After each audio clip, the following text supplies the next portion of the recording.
Hello friends. This is Max. He is going to try growing a seed today. Let's see how a tiny little seed turns into a beautiful plant when planted. The first step is planting the seeds. Max starts by digging the soil a little bit. Then he puts his seeds into the soil.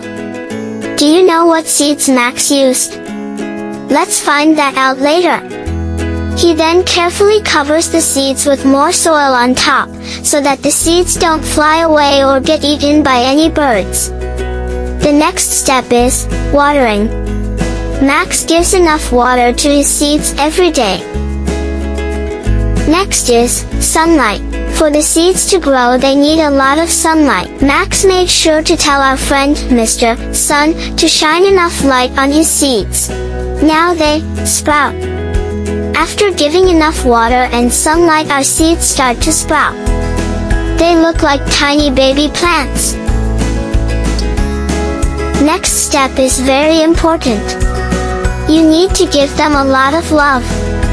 Max gave all his love to his baby plants so they could grow stronger and taller.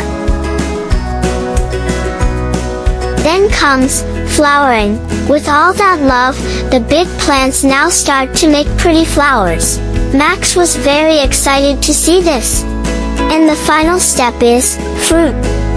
With all the soil, water, sunlight, love and care, the plant has now grown its fruit. Do you see now which seed Max planted? Yes, you are correct. He planted tomato seeds. Thanks for watching. Hope you now know how seeds grow into beautiful plants. Go find a seed and try planting it at home. If you like the video, please do like, subscribe and share it with your friends too. See you next time. Bye.